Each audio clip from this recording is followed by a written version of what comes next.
Thanks everyone for being here tonight. This is our 6th Invested Life event. It's crazy that it's been 6 months already, only doing it once a month, but man, the time sure has flown. I'd like to just say thanks to everybody for being here. One thing I think that we try to achieve with Invested Life is to share a message of positivity, positive impact, positive change, give people ideas and ways to change their life for the better through finance, fitness, faith, business, investing, and I'm super happy to be excited or to be a part of something like that. It's very exciting. Speaking of exciting, our guests this evening are Joshua and Kerry Williams, who happen to be the owners of this establishment, By the Hearth Bookshop and Coffeehouse. Very thankful for them, for their business here in the community. The little that I've spoken to them has been very inspiring, and it's been very refreshing to hear their perspective, to hear a little bit about their journey thus far, and I'm very excited to hear what they have to share with us this evening. So help me welcome Joshua and Kerry.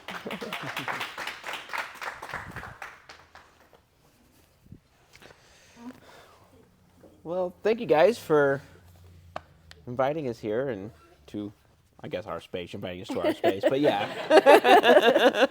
But thank you, appreciate it. It's a great place. I really like what you've done with it, so. But no, thank you for the opportunity to be here tonight and to just share with you a little bit about our life journey and where God has led us, and in spite of us, and was able to work. And so, yeah, we're glad to be here for sure. So she's a little under the weather, so she will try to speak. I'll probably talk less than I normally would, which might be a good thing for you. No. But yeah, I mean, I don't know how much everybody has learned about us just through being in the community, but we are relatively new to Iowa, and certainly new to this area. So our faces are mostly known just from being here at our bookshop and our business, and what people may have learned through that. So, versus if you've been in the community a long time, then people around here definitely know each other. So we're kind of newcomers, and we've been delightfully welcomed into the community, and we're very happy to be here. But I thought we just share kind of our story, just kind of how God brought us here, and certainly our business journey. We've been in business quite a while, and it's gone through a lot of different iterations and things. So I think probably that would be the easiest way to kind of go through things. So we moved here to Iowa in, was it 2022? Mm-hmm. So not too long, whatever that is. We just celebrated our first year anniversary for this business, for By the Hearth Bookshop. So we're just kind of a fast 3 years that we've been here. And in case anyone has made assumptions, we didn't move here with the plan to start a bookstore. That was not. Yeah, this was not something we had thought, oh, let's move specifically to Bloomfield. There's a big business opportunity there. Let's go ahead and when we can get this, that's going to be great. No, that was definitely not the not the plan. So, but it's working out that way. Like I said, we just opened, By the Hearth just a year ago. Celebrated our first year anniversary just in December. So, our initial background, I mean, before we ever got into business or started anything like that, our background was in ministry. So that is where we kind of began our adult lives, was in ministry. I'm a musician, so I've always been in like worship leading in churches and things of that nature. I was associate pastor of a very small family church for a number of years. So that was kind of our background. We actually founded a ministry this is back in the early 2000s, for teens and young adults, teaching a message of purity and of waiting on God's timing and surrendering to Him. So that was kind of our life trajectories where we started in our married life. That's what God was calling us to, and now 24 years ago. So hopefully I got that right. So You got it. Yeah, got it right. Okay. Long 24 years, but yeah. Yeah, so that's kind of the idea of being in business or doing anything with business was never like something we set out to do as our life's goal or something that we went to business school or planned on doing with our lives or even what we even dreamed we'd ever be interested in or have any type of skill set for. But it happened and God worked it that way, and it's kind of how it kind of all came together. Our hearts for ministry kind of just continued on in the business that we were led into. So, I mean, my first business experience was working as a manager of a small Christian bookstore. That was a nonprofit. It was run by a ministry. I was asked to just head that up a little bit and be part of that. And so I was like, okay, I don't know anything about business. I know how to play guitar. And, that's about as far as I can get. But sure, I'll give a stab at it. So just kind of jumped in, not knowing much, but just, okay, I've shopped before, so maybe I can make a shop. So just began that. When I first started doing that, I was just kind of an assistant manager. It's before we even met, so I was 20 years old. So very young and just getting started with no intention of it being business or business minded. It was very much a ministry, being a nonprofit Christian bookstore. That's really what it was. But as time went on, we were actually, as I said, we weren't here in Iowa. We were actually living in Washington State. So that's where we come from. I come from anyway. I was born in Missouri, raised in Colorado. After high school, lived in Missouri. She's from Scotland, so she's not from here at the U.S. at all. So if your voice wasn't croaky, then she'd have the accent, but no. No. She lost the accent many years ago, so it's no good to say she's from England because, if you don't have the accent, what's the point? But no, it's all good. But yeah, so like I said, in the early stages was just being part of a ministry-based business and operating that, and just kind of learning through, okay, how can I love and serve anybody who walks through that door, whatever they're interested in, how can I be there for them? And that just kind of grew over time. I was in and out of that business. We started, like I said, that's when we kind of jumped into a ministry, and we're doing more with working with teens and young adults, and music was definitely a big part of it. I'm an independent Christian artist as well, so I was recording my first projects and doing that sort of thing. So it's kind of wherever God was just kind of sticking me at the time, and trying to mature me and grow me up a bit too through the whole process. But with the business side of things, it was looking at, okay, so how can we better serve in our little business, little nonprofit in a small town for where we were. It's not as small as Bloomfield, but it was still, it was one of these towns that had 3 stoplights and 26 coffee stands or coffee shops. So in Washington State, coffee is not just something you use to wake up in the morning. It is a way of life. So coffee is everywhere. And so sure enough, we ended up building a coffee shop in the little nonprofit Christian bookstore that we had. So that was... Tell them why. Why? Yeah. So we had to pivot because it was sort of the time period where Amazon was just springing up, and that ruined the book industry because people could get stuff online and it was delivered straight to their house. So Joshua really had to get creative and figure out, how do I get customers to want to be in this bookstore and stay and hang out, and because we can't be in people's lives if they're not coming in, and so this was before it was commonplace to have coffee shops in bookstores. So Joshua was really on the cusp of that. Yeah, it was actually trend. it was definitely a new thing. Even so much, I don't know if you guys have ever been to a Barnes and Noble or anything like that, and they have little Starbucks setups and that. They didn't even have that at the time.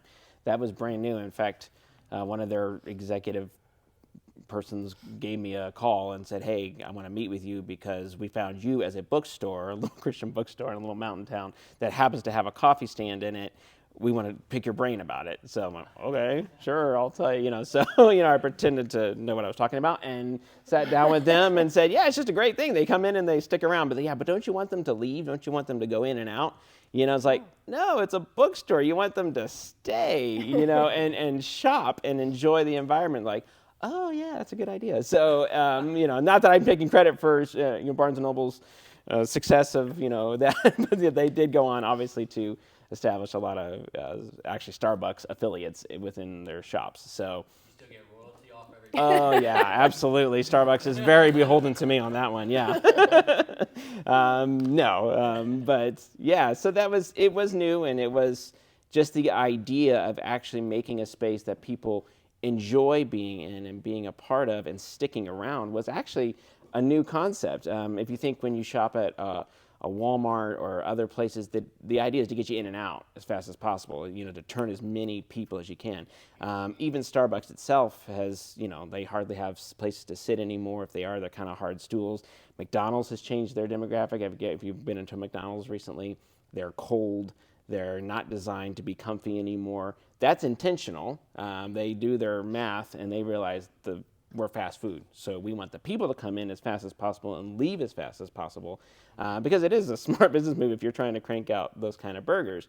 However, if you are wanting people to enjoy the space and kind of more of a community type thing, well, then you need somewhere comfortable. You need somewhere that people feel at home. And fast forwarding, of course, to here, that was the entire intent, was to create a space that people enjoy being in all day if they want, if they want to be. So you don't have to buy, but chances are you'll buy a cup of coffee, So, but to just kind of a home away from home, And our Christian bookstore that I was managing, we established that. It was the same similar concept of just a place to really be in people's lives and to spend time with people.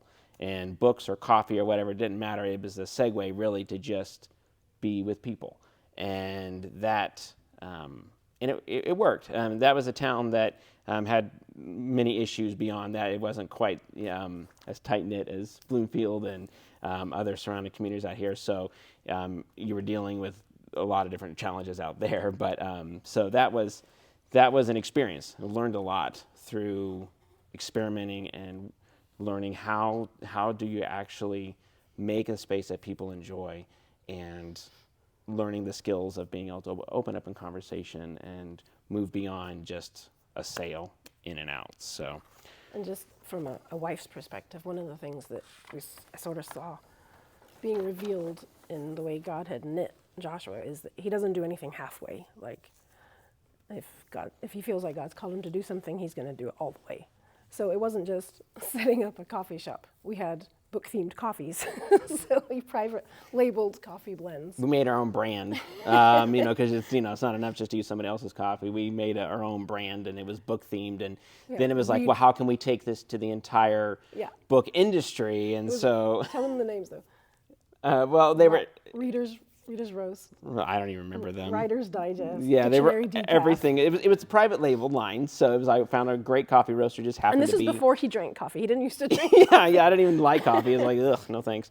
But yeah. Then you went and became like a proper. Then I became a certified barista trainer and did all the things you got to do to be the best in that field, and learned to like it, and learned to figure out what it was all about, and partnered with a coffee roaster who just happened to be one of the founders of specialty coffee that was around before Starbucks, and they just had a little coffee roastery out on one of the islands in Washington State, and that led me into learning a lot about the industry because they were some of the original. They're the ones who set up all the original.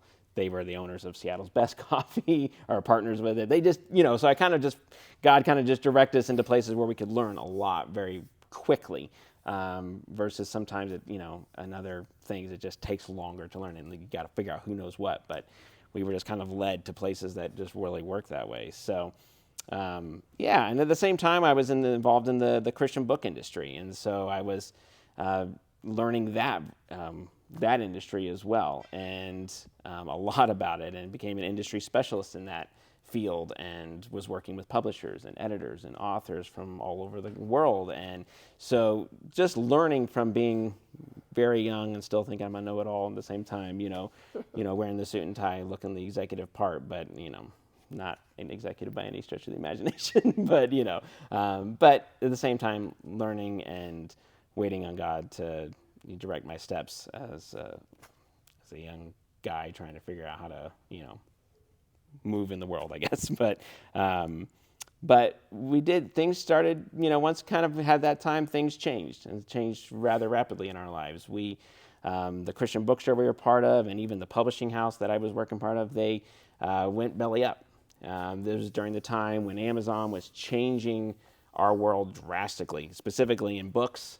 Amazon was taking over the world, and it was not something that was going to last. We all know that bookstores were a dying breed a good, 15 plus years ago. They were almost non-existent. The big ones went away. I don't know if out here you guys had a Borders bookstore. They were like Barnes & Noble competitor. They made a bad calculation and they lost it all. And Barnes & Noble's closed like 2/3 of their operation.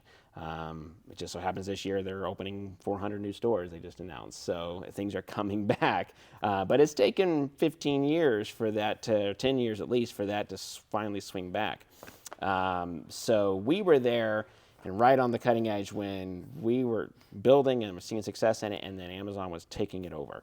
And so we had to pivot. The ministry we were part of too, closed their doors, and everything was just really kind of collapsing in our little sphere that we were in.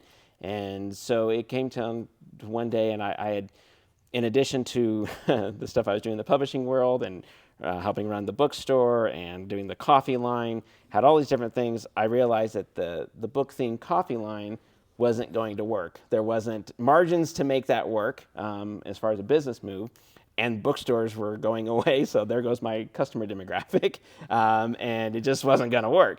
But what I realized was going to work was supply line, getting supplies to other coffee shops. There's coffee, like I said, we were in a small town with 26 coffee stands. They all need cups and all the syrups and sauces and everything you need to run a coffee stand. It's like, well, I need those for my coffee shop. Why not also sell it to them?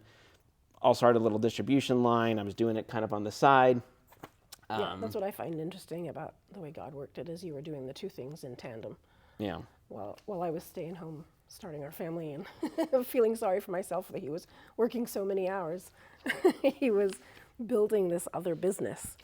And I think that's part of our story, is that your family will be affected by whatever you are doing in business. And I had to really learn that. It took me a long time to learn the lesson, but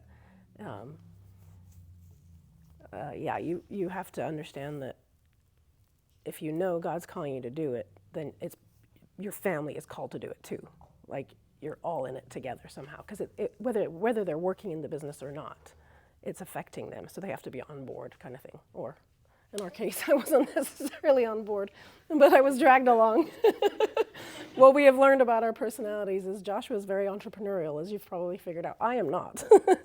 But God chose me for Joshua, and I'm his helpmate. And there's ways that I can help him do the things that God's called him to do. And so there was a lot of lessons along the way for that. But anyway, back to the parallel thing. So Joshua would run the Christian bookstore during the day. He'd come home for dinner, and then he'd go back to his office at night, and he was building this book brew coffee, was what we called it.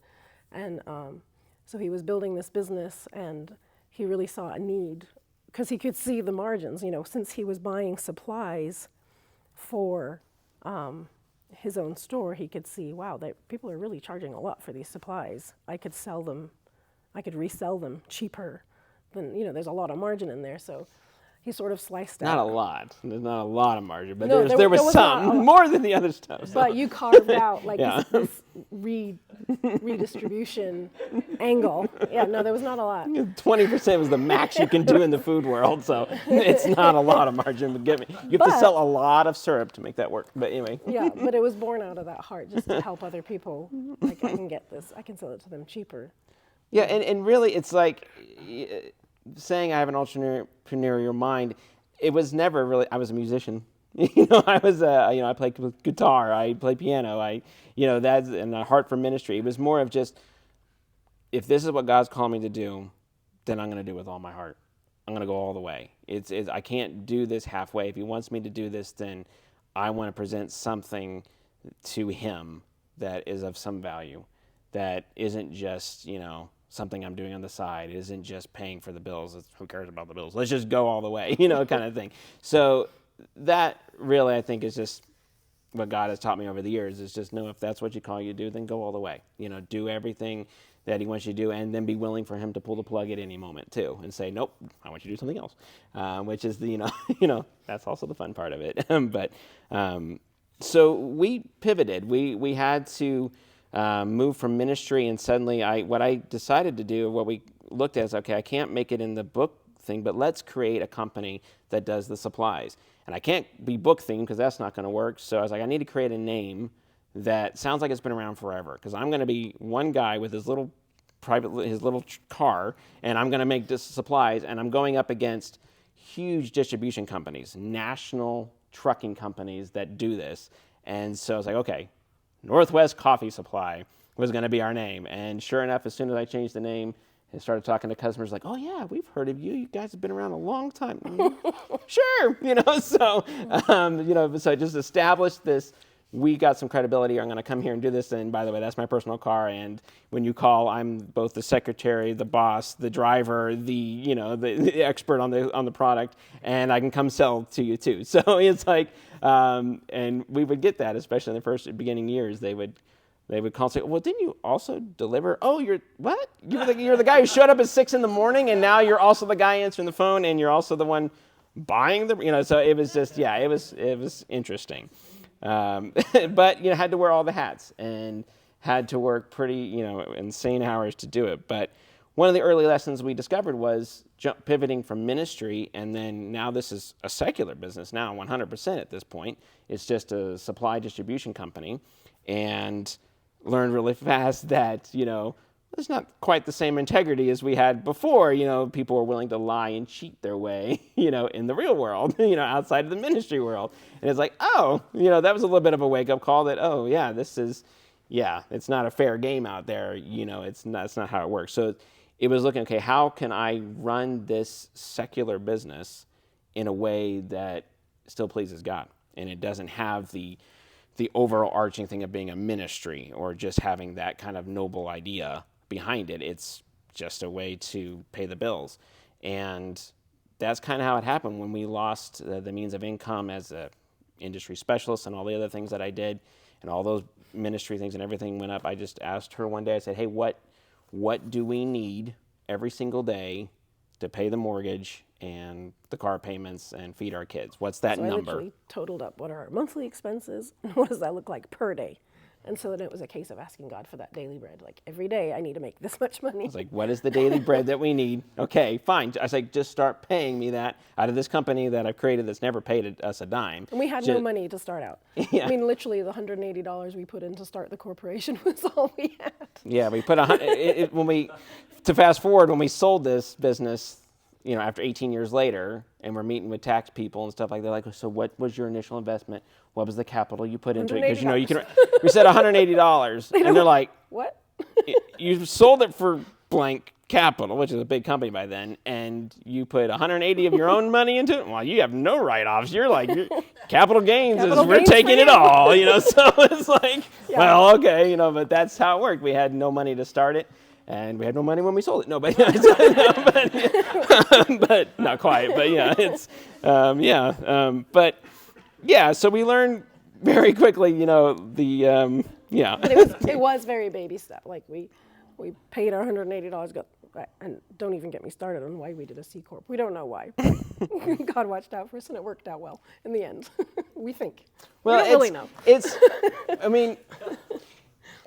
One of the prayers that I had earlier, there's a scripture in Proverbs chapter 3 where it says, I actually wrote it down, it says, remove far from me falsehood and lying, give me neither poverty nor riches, feed me with the food that is needful for me. Other translations say my daily bread. Lest I be full and deny you and say, who is the Lord? Or lest I be poor and steal and profane your name. So give me neither poverty nor riches, but just my daily bread. And God's been true to that. No matter how poor we got or how wealthy we got, it still comes down to daily bread, both spiritually and for our monetary and physical needs. And we've seen both sides. We've been on both ends of that spectrum, and it's it's been interesting. The lessons are different on both sides, but yeah. The So overarching theme is you're just doing what God's calling you to do. It's the same journey. obedience is really yeah. is what we've learned Yeah, anyway. we're so. not holding on tightly to anything, whether it's money or a job or a plan or a passion. It's just like, no, this is just the path God has us on. So every day we're just on our knees trying to make sure we're on that right path. And it's doing things that, like, even when we were in this, I started a coffee company, I didn't even drink coffee. It's, I'm driving And you're buying products 17, 18 hours a day. You're and buying products to sell that you would never buy. yeah, I don't drink all the foo drinks that I sell in here. So I the drink books. black You don't coffee. read the books. You don't. Yeah, it's like, but that's not the point. The people that I'm trying to love and serve do. So I've got to make those things and learn how to do that. And so that's really, I don't know, been the goal. But yeah, and when we started our supply distribution company, we did it in such a way that, on a more business practical thing, it was something that nobody was doing. We were doing it differently in the sense that we were what was called a redistribution company. So now it's more common, but at the time it was definitely not a thing in the food service world, which means is you're buying from other distributors and you're selling, like, literally you buy it, pick it up in the morning and you take it right to the customer. We had our little closet that we called our warehouse, and we kind of did this thing, and there's very little margin, less margin actually in doing that. But it was a new concept. There was no roadmap, and no one was going to help us or tell us how to do this. And so there was a lot of just keeping our face to our God and our, on our knees. I had looked at every business plan book and business advice, and nobody had a clue how this worked. This was a whole new concept in terms of product supply chain management. This just didn't exist.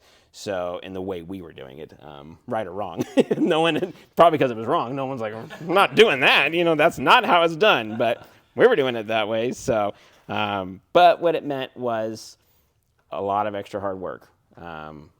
I was driving trucks for 17, 18 hours a day, sleeping in Walmart parking lots and all, just to deliver, a case of gluten-free cookies. So yeah, we kind of pushed open every door that came our way. I to my own detriment. Yeah, I have a list too. Let's see if our listeners. I got Nordstrom's, Walmart, Whole Foods, Target. Donuts. Yeah, I started a donut company because our customers wanted donuts, and I couldn't get donuts to work, so I partnered with a local donut manufacturer and said, label those. Yep, made my own donut company, and about a year later figured out there was no money in donuts, so pulled the plug on that. But it was the customers who were asking for it. So okay, how can I make this work? And just giving it a try, and so we tried and failed, but but it was. The point is they were asking for it, and my goal was to try and fill that need. So, yeah, that was one of the silly things, I suppose. But, yeah. Okay, so back to the timeline. In 2008, we started the corporation with our $180, and we were sharing space with friends who had a warehouse. So we just had a little corner of their warehouse. We literally would buy one case of syrups, and we'd sell some, and then with the profit we made, we'd buy another flavor of syrups. And so we were just because we had no money to go buy extra products. So it was we had no capital. One step at a time. So. As we made a sale, we were able to buy more things to sell, and it just kind of grew and grew and grew over that time. So then we moved from that little warehouse, and we were able to then move into a warehouse of our own, which was not much bigger than a 2-car garage. Yeah. Right? Is that about right? Yep, that's right. And so we were in there for a while, and then I remember it was less than a year later, I went there, we'd had a delivery, and I thought, I better go help Joshua. He's out on the road making deliveries. So I haul up the kids, and I go over to the warehouse, and I knew I had to clean up, so it was ready for him to load his truck for the next day. And I'm like, there's no room to move in here. I don't know what to do. Open the door, and it's perfectly flat of boxes because the warehouse is so full. If you want to call it a warehouse, it's only a quarter of the size of this room. So then we had to move again. So we found a warehouse in that same park that was bigger. Yeah. And I don't remember how many square feet that one was. I don't know. It was, but it was closets, a decent size. Yeah. Maybe the size of this room, actually. Taller, maybe, but it was pretty small, but bigger than a 2-car garage. So we moved to that warehouse, and then we got to that same point again. We're like, we really need a warehouse with a forklift. And so then that was, by that time, it was 10 years later. It was 2018. Yeah. And then I got pregnant with a surprise 4th baby. And we're like, okay, well, we need to move the business, but now I'm pregnant, so we need to, and we could not afford where we were at. We couldn't move in that same industrial park because they had been bought and sold many times throughout the time we were there. And they were hiking up the prices, and we found that if we went 45 minutes down the road, we could get, a warehouse way bigger for the price that they were going to charge us just to stay in the one we were in. So we made the decision. I was like 6 months pregnant, and we moved our house and the warehouse and everything. Yeah, bought a new house, and it was always, when we say daily bread too, it was more than just monetarily. We didn't hire an employee until we were until I'm driving 24 hours a day. And it's like, well, we should probably hire somebody. But we don't have the means to hire somebody. Well, we just have to. Otherwise, we're just going to drop dead here, working this. So it was always the warehouse is completely flush. You can't even walk in there. Oh, we should probably, get a different space now. So it was always to the, and God only provided right to that max. It was never like, oh, there's enough capital or equity or, cash flow to like, okay, we can expand, and we got a 5-year plan. We had a 5-minute plan. Yeah, we didn't. And we didn't know anything. We haven't done business degrees or. No. It's like. I wasn't a true bookkeeper. I started delivering a coffee. Do you want to hear about Jesus? I can do that for you. But yeah. But so we were learning as we were going and messing up and. Yeah. Just letting God teach us, I guess. And trying to do, as Colossians saying, just whatever you do with all your heart, as if working for the Lord and not for men. It's work it with all your heart. That's all we know is just, there's a scripture we always like to quote. I'm probably misquoting, but he says all hard work. Quote it. Oh, go ahead. Oh, which one? What were you going to say? Oh, I thought you were going to say, no, never mind. It says all hard work earns a profit. So it's a promise. All hard work earns a profit. Now that hard work may take 24 hours a day, but it earns a profit, $1 or $2. But yeah, anyway, what were you going to say? Different scripture, but we'll save it for later. Okay. Okay, so in 2018, we're now in a 5,000 square foot warehouse. Interesting fact that this building is actually 7,000 square feet. Yeah. I always find it interesting that our bookstore is bigger than our warehouse was. Yeah. How did that happen? Yeah. Anyway, it was 5,000 square feet, and it was a build out. So Joshua got to tell them, I want an office here and I want a restroom here, and he got to model it the way he wanted it, and so that was pretty special. And then we ended up with 2 vans, and then we added a 3rd truck. It was just, bigger trucks, and it kept on growing. And then we had employees, and then 2020 hit. Does anyone remember what happened in 2020? COVID. And we're in Washington State during COVID.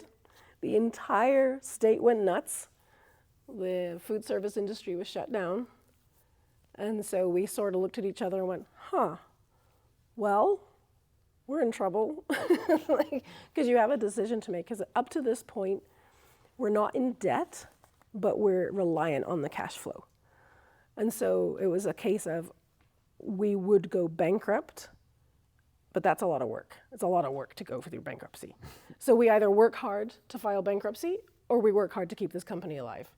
So we had to furlough all the employees that we had finally gotten, and Joshua was back in the truck again. It was always that case of, hey, we have an employee, get Joshua out of the truck, he can build the business. Oh, now we need Joshua back in the truck because we grew again. And it was constantly in and out of the truck. Every time we got a new employee, he was out, but then we would grow, and so he was back in. So I think we had 3 drivers at the time in a warehouse, I remember.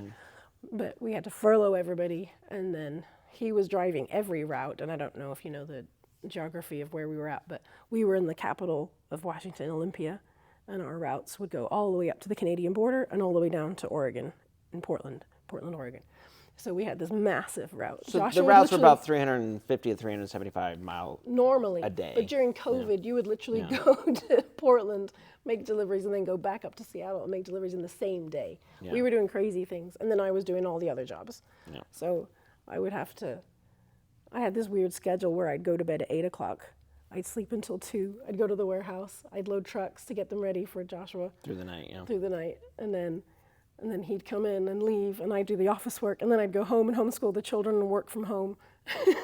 So, yeah. And it was just like this crazy. It's not healthy. We don't recommend you do it this way. This is not like a business plan. This is just how it happened. So it's not. We're not saying go out and mimic this. So that's definitely not Don't that. follow us. But this is our journey. Yeah. But what was interesting was prior to COVID, you had Trump's first term.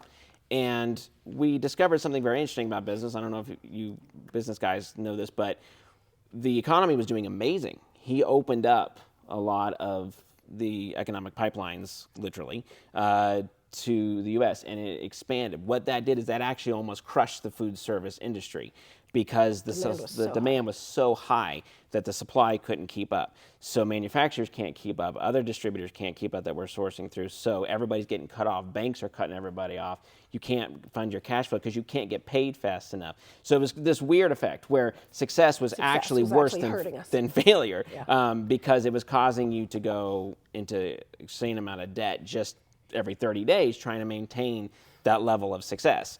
And so it was an interesting education. And so COVID came and kind of reset that. It brought everything down to zero, so. That's where I learned one of my, I got afraid at that time because there was a lot of business coming in, but I was kind of we got to stop. We got to stop buying stuff because we can't afford to go in debt. But what that did was if you don't have stuff, you can't sell stuff. I said, nope, you got to keep the stuff coming in no matter what. We have to. So you have to step out in faith, and in our case, it was like, no, you have to, if this is what God's called us to do, so either we are going to go bankrupt, and that's his plan, which is fine. Or, fine, get out of it. No, but, or you have to keep moving. Please, God, let us go bankrupt. Or you have to keep it moving. You have to step out in faith, but even more so, because now you're talking leveraging debt and all sorts of things and getting loans and stuff. Now you're having to go way beyond our comfort zone, way out there where you could lose everything. And yet, if that's what he's called us to do, he's what he's called us to do. So that was the hard part. It wasn't so much that COVID's there and everything's going nuts. It was more of, okay, now we have to, if this is what he's called us to do, then we're just going to have to go for it all the way. And so God's like, fine, I'm going to push you to the point of bankruptcy. Past your comfort level. And see if you really trust me kind of thing, So, and we learned that's how it works. He pushes us to that point to see if our words will match our actions. So. The success part after COVID was coming through? It was prior to COVID, and then and then during COVID, it was just got to keep moving. Through the lesson we learned, because I said, stop, we have to stop buying, we learned, no, that didn't work. So when COVID came around, we're like, no, we have to go bigger.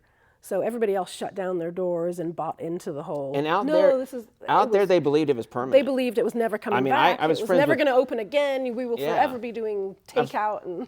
I'm friends with hundreds of other business owners, and they all were changing the names of their businesses, changing their business models, saying this is permanent. Because what it was doing was, you have in Seattle, Bellevue, all that area, it's some of the richest places in the United States. Bellevue's the richest city in America. People don't know that, but that's the home of Microsoft.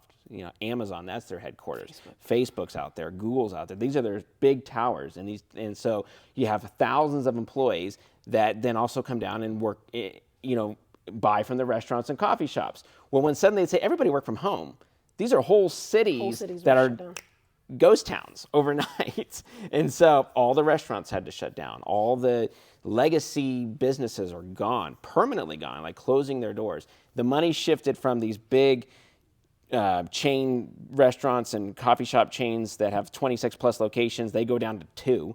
And the money shifts to a little coffee stand out in the sticks, is now suddenly making a fortune because now everybody's driving and going through the drive-thrus. And so a little lady running her little coffee stand is now becoming a millionaire overnight because everybody's coming and buying coffee from her little stand instead of the big fancy 5-star restaurants. They're not having to go downtown Seattle anymore. They're just staying home and going through the just drive-thru. Crazy. The economic shift was amazing to watch. And so we're like, well, they're all our customers, so we can just keep, wherever it goes, it goes. So what we did was we were already delivering to the outlying cities, the smaller, and so we let's do further out. So we expanded our routes, and went over to the mountains and closer to Idaho and just started, pushing it further and further. And let's take on more products.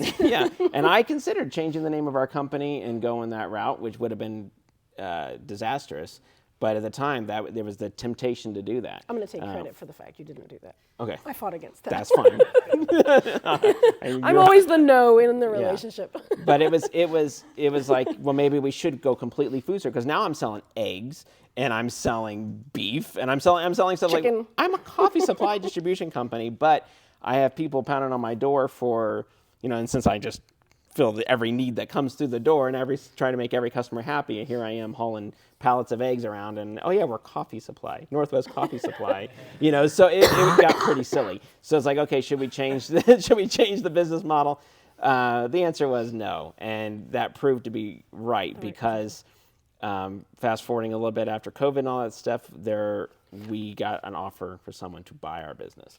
And had I shifted the name, there's no way they would have been interested. Financially, after COVID, obviously all the government money kicked in, and you could bring back your employees, and they'd give you money and help you out. And so we brought them all back, and then we were like ready to go, because we had already expanded everything, and now we had employees that could actually do the things for us, so we could do even more. And so then the success really got going again, but in a better way.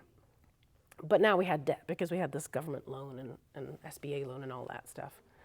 And so it was kind of a process of, okay, how are we going to get ourselves out of debt now?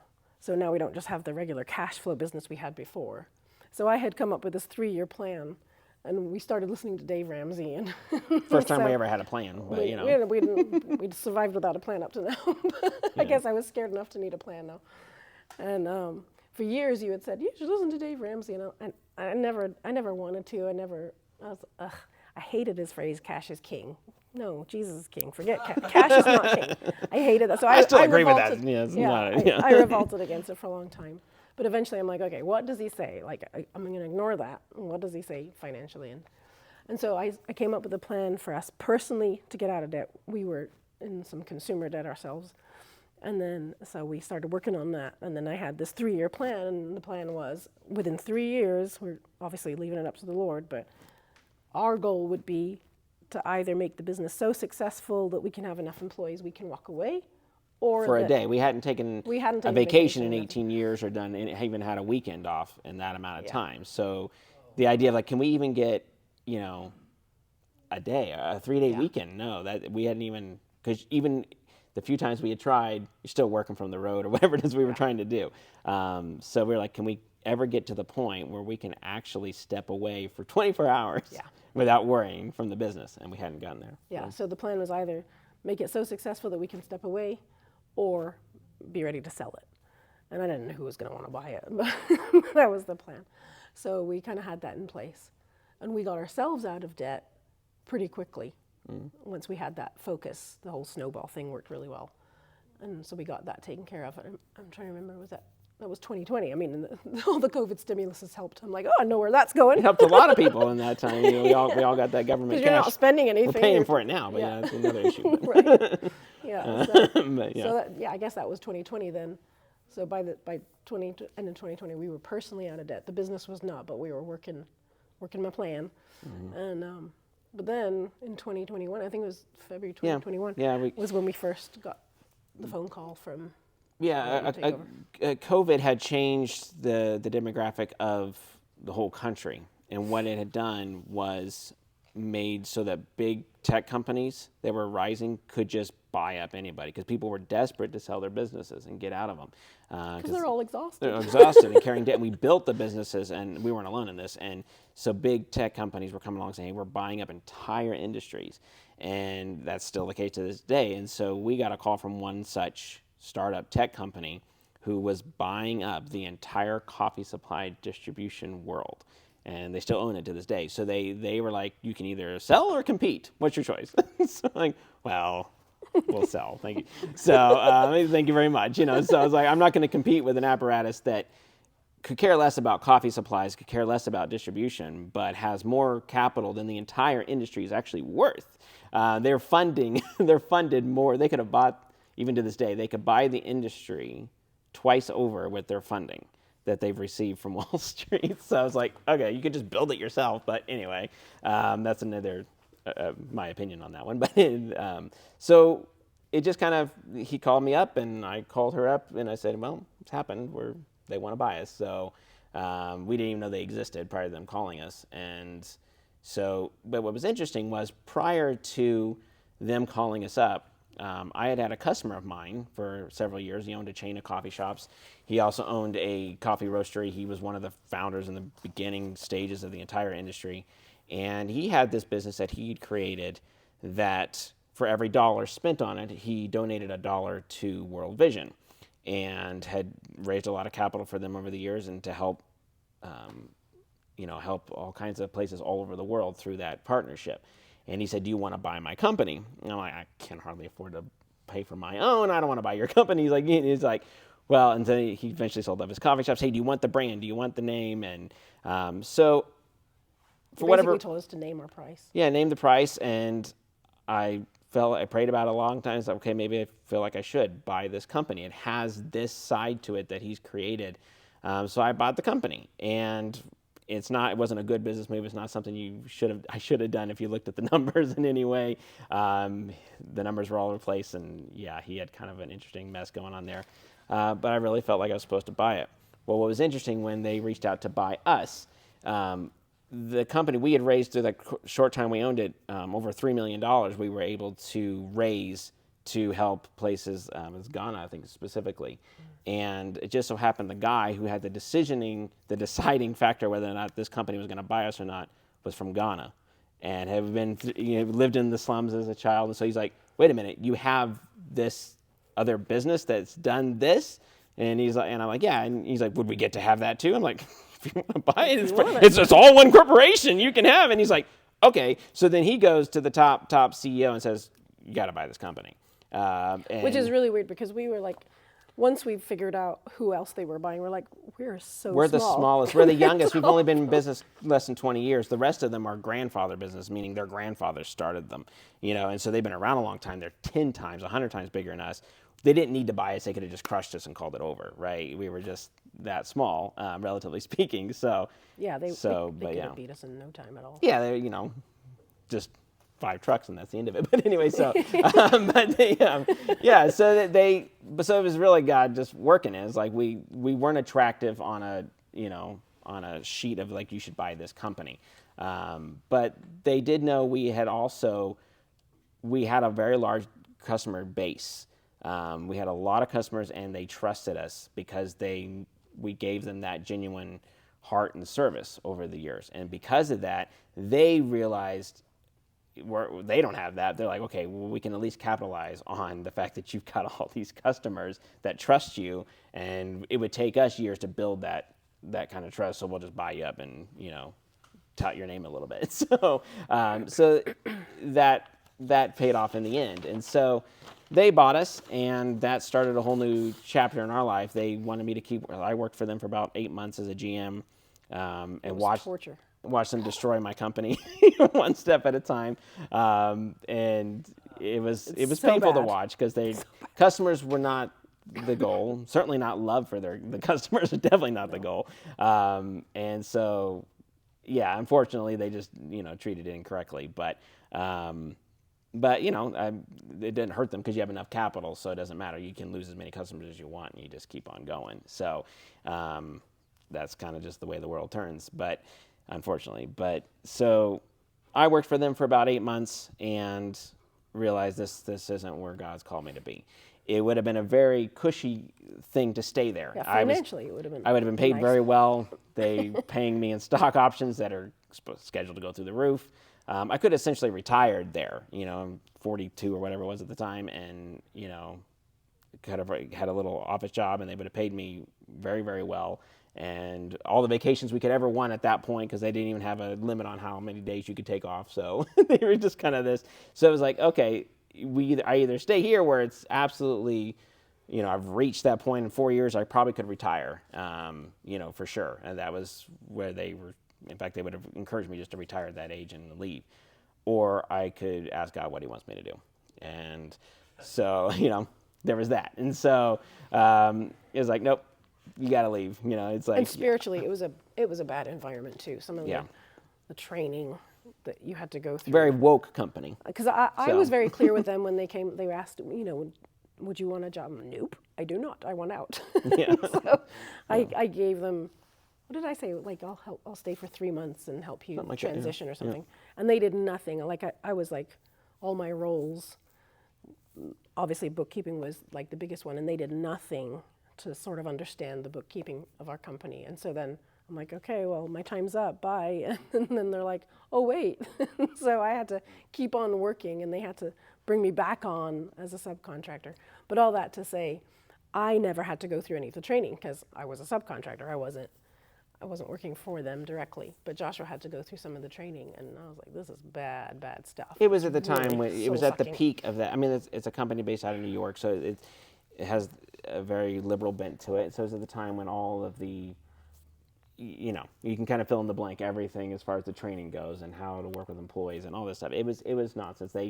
They fired one of my very best employees right away because he was a gun-toting, Bible-carrying, you know, very nice, sweet guy working the warehouse, but he's dangerous. And so they literally showed up with guys in armored vests. So they and brought guys with guns. to- Because the guy to deal with this was a guy who gun won't carrier. raise his voice above this. He talks like this. He's real nice. I let him carry a gun on my property Because he because he worked worked through the nights. nights by himself in our warehouse. It's like, hey, you're welcome to keep one in your car. Wearing one. I'm fine with that. Obviously, I don't care. Around here, I know that's, you know, definitely normal, but in Washington, that's like, Washington, woo. it's kinda unusual. So they found out about this somehow down the line and showed up. I just happened to be down the street and wasn't there, and they showed up and escorted him off our little warehouse property space, and I'm like, oh, I'm so sorry, man. I was like, you could sue them for everything. Go for it, you know, kind of thing. So I was like, man, this is a great one. He's just too nice a guy. He's like, no, that's okay. I'll go get another job. I'm like, come on, man, you his can take him attitude down. was, But- I don't want to be anywhere. I'm not wanted. You know. yeah, he's like, it's yeah. And he kind of felt like us, like I'm not going to want to work for these people. yeah, he's like, there's no point, in, you know. It's like, okay, fine, you know. But anyway, But so it was very frustrating. yeah. So it was time for us to leave, and it was like, okay, so now what? You know, if I leave, they didn't pay me well enough from the sale to just retire now and be out of there. But at the same Well, they time, would by if this we time- just if did we knew how to nothing. manage money, but we don't know how to do that. So it was like, okay, so you know, so maybe got rid of a few of the kids, and then we'd probably been fine. But no, but yeah, yeah. So yeah, to make this long story short, we just prayed. It was a lot of just praying and hitting our knees. And I had a new problem. The new problem was I have capital for the first time in my life. Now Now what? Now what? And to be honest with you, this is probably the more uncomfortable space I've ever been than it was before. When I didn't have money, you're on your knees praying and asking God what's next. Now when you have it, it's like, okay, you're on your knees for a whole nother reason. You know, it's a whole nother set of prayers. It's still the same thing. You still have to get to the point where you have to die as a person. You have to still surrender your life. Whether you have money, whether give me the richest or poverty, it doesn't matter. You still have to let it all go. And it all still has to go on the altar, whether you have it or not. And so it was a weird time. It was like, okay, now here we are. I have this. What do you want me to do with it? And that was almost harder to figure out what to do with it than it was to how do I get it, you know? So it just changed things. And so at that point we could go. We felt called to move, and we didn't know where. We could go anywhere. I was like, she's from Scotland. I was like, hey, let's go to the Highlands in Scotland. Let's live up there. She's like, no, it's socialist government. I'm not going back there. You know, so I was like, okay, you know, so, you know, but it was a lot of just praying and waiting. And I eventually just found a house online in Eldon, which is where we live now. And just randomly, we're not from here. I've never visited here. She's from Scotland. I'm not, you know, I grew up in Colorado or whatever. So it's like, okay, there's a little house in the woods out there. Let's, you know, I feel like that's where we're supposed to live. And you literally just text me a picture. I like this one. And Yep. I'm like, that's it. This is That's where we're our house. going. Where And is it? So, so I tried to buy it online. Iowa state law doesn't let you do that. You have to come see it. That's the law. So I'm like, okay, fine. So I got on a plane, came out here, spent 15 minutes and said, okay, sure. You know, this is where God wants me to be. And she's like, you sure you don't want to like walk around the whole thing? I'm like, sure, we'll walk around the whole thing. So, yeah, but yeah. And you don't know the history. And here it does take longer in Iowa to buy a home than it does elsewhere. There's a lot of, because it's treated like a farm. You guys probably know this better than I do, but you know, so there's a lot of research that goes into it. There's a lot more to it. So we had to just kind of wait. And, but So we bought the house in April 2022. Mm-hmm. But we were still working for that other company. So we didn't actually move until October. And prior to that, I had a little, prior to us deciding to move and feeling like called to do that, I asked them, I said, they had bought that coffee line, it's called One Cup Coffee Company, that I owned, that had this donation to World Vision. And I thought, wouldn't that be great to have this Christian company hidden underneath this incredibly woke machine and have no clue that I'm donating thousands of dollars to World Vision. So that, So I called the CFO and I was like, hey, because at that point, all of us who were owners that they had bought was kind of, we could pretty much name our own jobs, do whatever we wanted kind of thing. So I'm like, hey, can I just manage that? And that be my job instead of, they're like, what is it? What did we buy again? What's that? And they didn't even remember they had bought Because that the guy line. from Ghana actually ended up leaving before our sale even went through. Yeah, So yeah. he was decisive that he wanted to buy our company, and then he left. And then he left. Big companies, so you're turning people all the time, right? So he was gone fast, and they didn't even remember they had bought the company. And so I'm like, hey, I could run this arm. I'd be out of your way. You wouldn't even know I'm there, kind of thing. So they're like, oh, and then they're like, well, no, we really need you to be the GM, and need you there for 5 years or whatever. And I'm like, oh. And I knew the next thing would be to collapse that. Once they found out it was really there, it would be to shut it down, because it's not this huge profit-making machine. It's giving away the money, not bringing it in. So it didn't work, unfortunately. But it was one little scheme I had. I thought, That would have been so that cool. would be great. Yeah. It didn't happen. But but I was like, yeah, I could get paid, whatever they're paying me, and still run this, line. But so. Make a good story. We moved out here, and we spent a lot of time just resting and recouping, waiting and healing. There was a lot of physically, we were absolutely exhausted. Our bodies were a wreck from not sleeping for years and years on end, and a lot of physical labor in terms of, we moved thousands and thousands of products a day for like 5 people, for 5 employees or whatever. We're a really small company acting and moving the kind of numbers and level that big companies with a lot of employees are doing. We had unwittingly pushed out our competition. They were gone. So we had put them out of business, not even knowing it, just by working harder, working longer, having more integrity with it, and God just leading us. And so we were exhausted from all that. So there was a lot of just resting here and waiting. We did a little traveling when we got here. We homeschool our kids, so we were able to spend more time with them and with their education and with the traveling side of things. So we bought a used RV and drove around for about 6 months and did that for a little bit. And like I said, I'm a recording artist, so I started recording another project just because I had the time to do that, and songs I hadn't recorded for 20 years, so I did that, which I actually just released 2 weeks ago. So we finally got that project done. So. And then what happened here with this was we were at the point where I would either need to go get another job. The kids were eating all the money, so I'd have to go and, literally eating it. So I was like, okay, I better get a job, or we better do some sort of different type of investing or real estate or something, with what little capital we still had left from the sale. What should we do? And we've always had a heart for being in people's lives, to be with people. And what we remember was running a Christian bookstore at one time when that was still a thing. And so the idea of setting up a bookstore in a small community and being in people's lives was what we felt called to do. And it was a lot of prayer and just waiting and like, okay, is that even a thing anymore? Can you even survive making a bookstore? Do people even read anymore? So there was a lot of questions. We've been out of the industry for a long time. And Christian bookstores were definitely not a thing anymore. There's a few here, and every once in a while you'll find one, but they're just not a thing anymore. So it was like, okay, so how do we set up a bookstore like this one, which was a general interest bookstore? How far will my contents allow me to do that? So, in terms of selection and family friendly and that sort of thing. So, By the Hearth Bookstore that's where it came from. It was trying to be obedient to what God was calling us to do, and make a business that could be in a community and bring a benefit. And when we were looking to set this up, every little town around here, we were new to the area, so every little town is the same to us. We don't know anybody. We don't know whether it's, I can look at the numbers and say, this is not a town to build a business in, period, but, or this one is great, we should go there. But I had to get rid of all those ideas and just say, okay, where do you want us to go? And Bloomfield is where he led us. So we found this space, this building, and We actually found it months before we bought it. yeah, and my little girl, my little 7-year-old's like, that's the one, Daddy, that's the one God wants you to buy. And I'm like, but it's a really small town, and I don't think, they know what a book is, and, so, but no offense, but she's like, no, that's the one. And so I'm like, okay. But And I fell in love with Bloomfield too. Yeah. I thought it was an adorable town.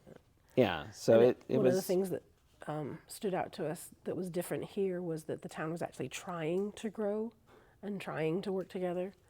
And Bloomfield Main Street invited us in once we found them. They were like, hey, come over to our next meeting. And they were the only group to do that. yeah. So that was a nice invitation. There was a desire to grow here. There's like, we could help. There's a community spirit here. It's a small town, so there's always small town challenges, but at the same time, we noticed there's a need for it and a desire to grow the city and the town and to bring in more people. And so, so from a basic standpoint, it made sense to set up shop here. So, and the coffee shop, that we have there, as you guys, most of you know, it keeps us hopping in there. That was not the original intent. I thought, well, we'll have some muffins and some coffee, and then I'll focus on the books. That I can handle. We'll do that. But then I quickly realized, no, there's a need for a little bit more. Maybe we'll make a sandwich or two. Well, you guys know how big the menu's gotten now. So it's like, so now I'm a short order chef in there working just as hard as I was before. But, it's like, okay, God's like, yeah, it's not how it works. The cushy life is not for you. So, so it's like, you said you want to be poured out like a drink offering. Okay, that's what we're going to do. So, okay, fine. So, and just a note to the wives, God created man to work. If your husband doesn't have occupation, he's miserable. So don't let him retire early. Yeah, it's not a good idea. The year that he didn't work it wasn't any more peaceful than when he did work. No. I'm not very good at situation. waiting on God, and that's the lesson that he's always trying to teach. So, but it was really the biggest lesson that we've learned is just let go of what you want to do, be obedient, and He'll honor that prayer and in ways that you never could ever plan or dream. So it doesn't mean it's going to be comfortable, but it means it's going to be for His glory. So that's how we opened up this space and what brought us here. And so who knows what's next, but this is enough for now. So I guess you guys want to open, I don't know if we still have time, but questions or Q&A? When did you stop wearing the suit and tie? Oh boy. When did you start wearing the suit and tie? Well, I was like, I was associate pastor for a while, so I wore them then. And then when I was, it's kind of funny. Recently, I needed a suit and tie for something. I don't have any of them left. I'm like, I used to have a whole closet full of this stuff, and I don't have any left. I don't know when that was. It was 10 plus years ago. Yeah. So. How did you get your first customer? You talked about how you picked a name that sounded good, it sounded great. Yeah. But how did that first customer interaction, what was that like? Was it the Mercantile? First customer was a gas station over in the desert. How did you get them? He found out because he needed supplies. And then I was marking things up as if I had run a bookstore before. So I was marketing up supplies 45% or whatever. And so I go out to the small gas station who just happened to call me up with my brother. And we went out there and he's like, dude, 15% is the max you can ask for this stuff. And he's like, you can't, so then I learned very fast all my numbers were wrong. And this was a really dumb idea, but okay, here we are. So I sold him maybe one or two things, and that was that. And but you were real good. You were always really good about the marketing side, having a website. That's something we didn't really talk about, but I don't know. It's part of your creativity or what, but Joshua's always been kind of a step ahead of the trend. So we always had a website people could order from, and that didn't used to be the norm, especially in the distribution world. The it was still paper, distributors still forms that we work you with now in. don't always have that. So So we started out, we always had a website, and then as our business grew, we eventually hired an employee as a driver, and we were working off of paper, and the invoices were digital because they were, placed digitally. But he was like, "Hey, I could design you an app," because he was also a budding programmer, and so he's like, "If I designed an app, then hey, it could map out your routes, and we could mark if we don't have a product or if I broke something." And so he went from being a driver to developing this delivery system for us. So we were always kind of ahead of the trend, and I think that. Yeah, because even when we were purchased, the company that bought us, they took us all of us ex-CEOs and put us in a room, and that was exciting. But anyway, they're showing, hey, we got this incredible app, because they're an app company, they're a tech company. They had 450 people on staff just to make an app. Literally. And you're like, really? Wow, 450 people, that'd be great. Anyway, and they're like, look at this app we created, and it was almost identical to what we did. I was like, you just bought that from me because you bought my company. I was like, here's ours. Ours is pretty, and it's got colors and pictures and stuff. And they're like, we bought that? I'm like, yeah. I mean, theirs is more advanced because they have programmers on staff, but it was like, they're like, well, ours does this. I was like, well, yeah, ours does that, but it also does this, so they learned a lot from the thing they bought. But yeah, so we lucked out. We kind of were able to innovate, 10 years before the industry was there, but yeah. Of course, the downside to having a website is then you have to keep your website up to date, which was really hard with just two of us. Josh was in the truck all day. We had over 6,000 products Yeah. That we were managing, and So it's whenever- food products. Whenever so, there was food price yeah. increases, So- we were always behind the times raising. We're our hauling prices. around bottles of glass, like you guys know all the syrups and stuff you see up there. So you're talking pallets of that stuff in your cars, so in your trucks. So a lot of breakage, a lot of sticky floors, and once we had a huge warehouse, you're like 3 stories up, and you drop a bottle, boom, so it was a lot of breaking stuff. And my drivers are like, my truck smells like Christmas today because they dropped a whole jar of chai, and things like that. So it's so it's an interesting world to be in that kind of thing. So, I seen your posture change a little bit, and you were describing the weight of wealth, of success, and I'd love to hear some more thoughts or your heart on that a little bit more. I think the typical thought process is we all want to get money, we all want to get wealth, Yeah. And we don't think about what that is on the other side, and maybe specifically a lot of people don't ever get to that Sure. feeling. And I don't know, can you describe that a little bit more, or Yeah. some of the feelings that went along with that? Yeah, for sure. Scripture says we all know the scripture, it's easy for a camel to go through the eye of a needle than for a rich man to enter the kingdom of heaven. The reason is in our world, yes, you're right. The goal for money and wealth and success and just comfort, really, leisure, all those sort of things, that's very much a part of our culture and a part of our drive. And so we all kind of strive for that, even unconsciously. That's kind of we see it now, especially we can go online and you can see the billionaire life in 10 seconds, right? And there's a lot of that covetousness, and that's part of our culture, unfortunately. And so, but when you have that kind of wealth, in a way, you don't need God, because you can be your own master, your king. That's why when the rich ruler comes to Jesus and he says, Lord, what must I do to enter the kingdom of heaven? He goes, the scriptures, love the Lord your God with all your heart, your soul, and mind. And he goes on to say, all these things I've done as a boy. And you notice Jesus doesn't rebuke, he said, really? All these things you've done since you were perfect in that? Okay, cool. He went past that, but then he cut to the heart of it, and he said, go and sell all you have, give to the poor, and then come follow me. And it says, then he walked away sad, because it does, it's a hard weight to carry, to follow Jesus and at the same time serve 2 masters. It's very difficult. In fact, it's impossible, right? You either love the one and be devoted to the other, or despise the one and love the one and hate the other. Yeah, devoted the to one the and other, despise the other. You despise the cannot other. serve God and money.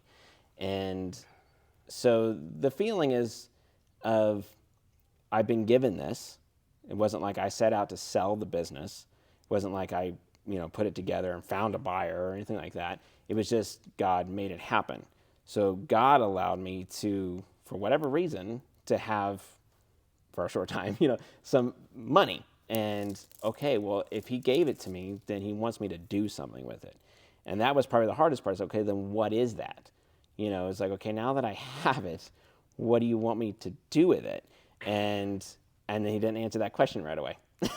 So then you're just sitting there and you're like, wow, it's actually a heavier burden to be sitting with this thing that I don't know what to do with. And I don't want to do the wrong thing with it, for sure. I don't want to just go squander it on my own enjoyments and comforts or whatever. I want to give it back. But, and he did, but on purpose didn't answer that question right away. Because no, you sit with this and, surrender it, die to it completely. If you're going to give it back to me, fine, but you got to die to it. It's got to be dead. You can't serve both. It's one or the other. And so that's what it felt like. It felt like, okay, this is something that he's given to me. It's not that it's wrong to have wealth. It's not like it was like I'm in sin for having it or something. It's he gave it. So now what do I do? And so that's what it felt like. It felt like just waiting and then waiting some more and then waiting some more and realizing that I'm not going to sacrifice my soul for this little lump of cash, that I've got, and yeah. You got to feel that it's not the goal. It's not the goal. It's, yeah, exactly. That's right. And it was one of those things too, where when we set out to do the business, it was never like, hey, I want to be rich. In fact, when we first met, one of the very first things I told her, because I was dirt poor, man. I mean, not a dime to my name. This is as you were proposing to me. Yeah, as I told her, like, we're never going to be rich. I will never be rich. I will never be rich. So, and I'm not rich, but at the same time, we're a lot rich more now than we were then. But it was like, this is not the lifestyle we're going to be to. And I think God just made me eat those words all my life. So he's like, okay, fine. And yeah, I mean, that's probably the bottom line. But I think it's, when Paul says whether well-fed or hungry, so it's God teaching you how to be his in any and every circumstance. Yeah. And, our whole family has lived through both. Personal interest question, like, do your 4 kids still live with you? Do you find a cool, great home church around here? Yeah. So yeah, we have 3 at home still. The oldest went off this year to Lamplighter Ministries in New York. He had done a summer internship with them 2 years in a row, last year and then this year. And they are a Christian publishing house. They're a ministry though, so it's not really a business for them. But they publish these beautiful books with good moral stories, mostly Christian stories. They just find old public domain books that they can republish, and they just do a beautiful job. We're going to bring them on in the store, so you'll get to see them soon. But they are well known in the homeschool world, and so I've known about them for years. I used to read the books to the kids when they were younger, and as I go to homeschool conventions, my booth was next to theirs at the Homeschool Iowa conference a couple years ago, and I got chatting with the guy running the booth, and he was telling me about this program they had called the Summer Guild, and I'm like, I've never heard of that, but when I went to look it up, the list of things they were covering in their Summer Guild was just quintessentially everything that our oldest son loves. I mean, he's a very smart young man. He could do anything. He's one of those kids, he could excel anywhere. He's very intelligent, but just that struggle to know what does God want him to do, that's always the heart. We don't care if you go to college. We don't care if you go start a business. That's not, we didn't raise them for ambition. We raised them to hear from God. So die to what you want, know what God wants you to do. So anyway, long story short, he's in New York currently because now he discovered they had a year-long program, so that's what he's doing now. And you see the other tall, blonde, that's my second son. Our second son. And then we got 2 younger girls. So yes, those 3 are still at home for sure. And they're very different from each other. And but they watched us go through everything we just talked with you. They didn't necessarily comprehend all that, watching it happen, but they were helping us load trucks. I'd love to have them now working there because they're big and strong now. So back then it was, but 12 and 10. yeah, but they watched it. I mean, they watched us going through the struggles. They watched it, and we've always been open with them with what God's teaching us and trying to show us, and so they're aware of that. They're aware of the high cost of what it means to follow Jesus, and that's what we want them to understand. But I think probably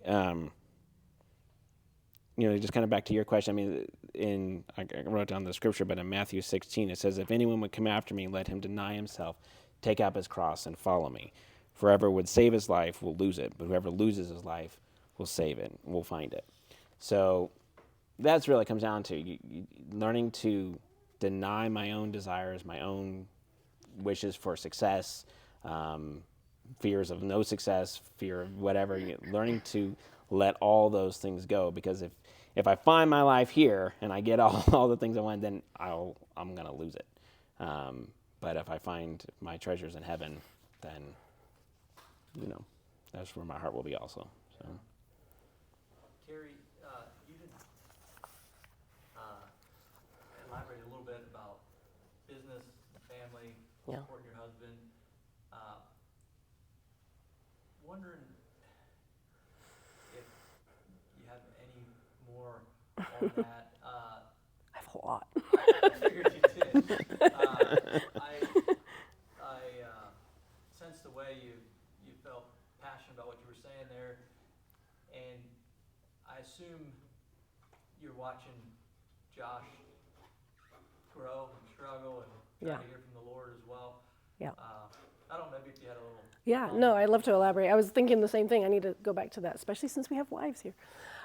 So when Joshua started building the distribution company, and I talked about he would go back to work to build this company, I took it very personally. Like, why doesn't he want to be with me and the baby, And eventually we had a heart-to-heart, like, why am I doing something wrong? You don't want to be with me? And he eventually told me, I feel like this is what God's called me to do. And so that was lesson 1 for me. Like, you don't necessarily both hear the same thing from God at the same time. And so I had to trust that he knew in the Lord what he was supposed to do. And then my job was to support him. There are other times it's more common for a wife to hear first. There's something about the woman ate the fruit in the Garden of Eden. So she got the knowledge first, knowledge of good and evil. So it's more common that a woman would hear from God first. Let's talk about that. And then we blah, blah, blah, blah. But in that particular situation, I was like, I don't know. Like, what are we doing here? And I just had to trust. And so there's that ebb and flow of who is feeling confident. And in this business, I was the one feeling very confident. No, we were supposed to do the bookstore. And I didn't budge from that. Once we knew that's what we were supposed to do, Joshua tested and prayed and questioned and, had a lot of that. I have more of the childlike faith in that way, like, nope, God said do it, we're doing it. And one thing we didn't share was that he actually had a heart attack. Was it February 24? February 24. But the morning before, so we had just put the check in the mail for the down payment for this building. And so I was out of town. I got a phone call from Joshua saying, you better come home. And they're putting me in surgery. And so I had to find my way back to the airport to get in the plane. By the time I was on the plane, he calls me to say, I've had surgery, got a stent in my heart, and good to go. But I didn't, even though it was quick, even in that time, I didn't have to stress because I was confident that God's called us to open this bookstore. We just put the down payment. So I was so confident in this is what God's called us to do. But from getting to step 1 of Joshua knowing that he was supposed to build that distribution company to me being confident that we're supposed to build this bookstore, there was a lot of suffering in between times. And the pinnacle for me was when we had moved the business to the biggest warehouse, the final warehouse. And so we have 4 children, COVID's happened, we're doing all the work. I'm literally on my knees going, God, your word says all hard work leads to profit. Where's the profit? And then I'm also going, your word says I'm supposed to be busy at home. Why am I not getting to be home? Like I am home, but I'm also everywhere else. And so really wrestling through what is my role? How can I be? And I was very bitter at times toward the business because I felt like it was taking me away from, other women had these, what I considered cushy lives. They just got to stay home and cook and raise their children and homeschool without having the burden of running a business. And so God really did a lot of work in that time period in my heart. And the scripture that really solidified it for me was in Proverbs 24. It says, prepare your work outside. Get everything ready for yourself in the field, and after that, build your house. So that was God's sort of confirmation. Prepare your field first. And then you can look in Proverbs 31. That woman is busy. Like she's trading, she's in the marketplace, she's doing all kinds of things, but she's also providing the food for her family and her servant girls and making clothes. She's doing everything. And so that kind of freed me to go, it's okay for me to be outside the home because I'm being his helpmate. I'm doing what he needs me to do in our marriage. And that's what God was leading me, through.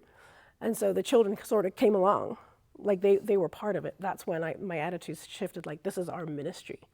Like it's business, yes, but God's called us to do it, therefore it's our ministry. So that's when I finally understood, okay, this is what God's called us to do. It just took me 10 years to finally hear and in agreement with him. So, it was a long journey, but that was really. And even my angst with starting this was, I know I can. I've done this before. This is nothing compared to the previous business. So that was the thing. Like, is this really what God wants me to do? Because I can do it. If I'll set my heart to it, I'll get it done. That's not a problem. This is the easy part. So, but the last thing I want to do is build something one day that is not his will. And that's the problem. When you have the means or the skill, there's no problem. The coffee shop, people are impressed by the coffee shop. That's the easy part. Running it's another issue, but I know how to do that. So it's like, but what if God doesn't want me to do that? I could get myself all the way down that rabbit trail, and God can work the good in it and that kind of stuff. But what if it's not his will? And that for me was the hardest part in opening here. It's like, I know I can, but is it really what I'm supposed to do? And so and she was confident. This is what God wants us to do. We're moving forward. And that was great because I could also trust that God was working through her to have that faith that I didn't have. But there were moments like financially, since I'm the one that deals with the money, I'm looking during the construction. Joshua does everything well, as you can see. He goes all the way. So I'm like, you're like $100,000 over budget, by the way. We got to buy books. So I'm just going to shrink those opening orders. Yeah.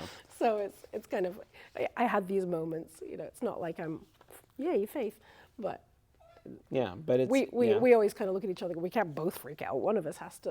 But we it's have to take turns. But it was also your own proclivity to take control, and in your own sin, who wants to build something that you're proud of, and all that's there, and so all that has to go, and so I think that was a lot of the struggle too, is making sure all that's out of the way before I, unless the Lord builds a house, you labor in vain, and it really isn't vain.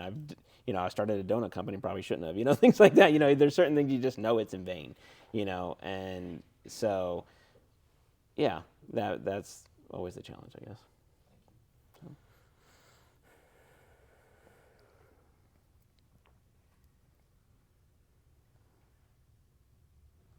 Thanks for sharing this evening. That was really good. Any other questions, or is that all good? Well, thank you guys so much for having us here and listen to us ramble on about our stories. So it's don't have any amazing advice for you other than just get on the road with God, and He will take you. He'll take care of the rest. Yeah.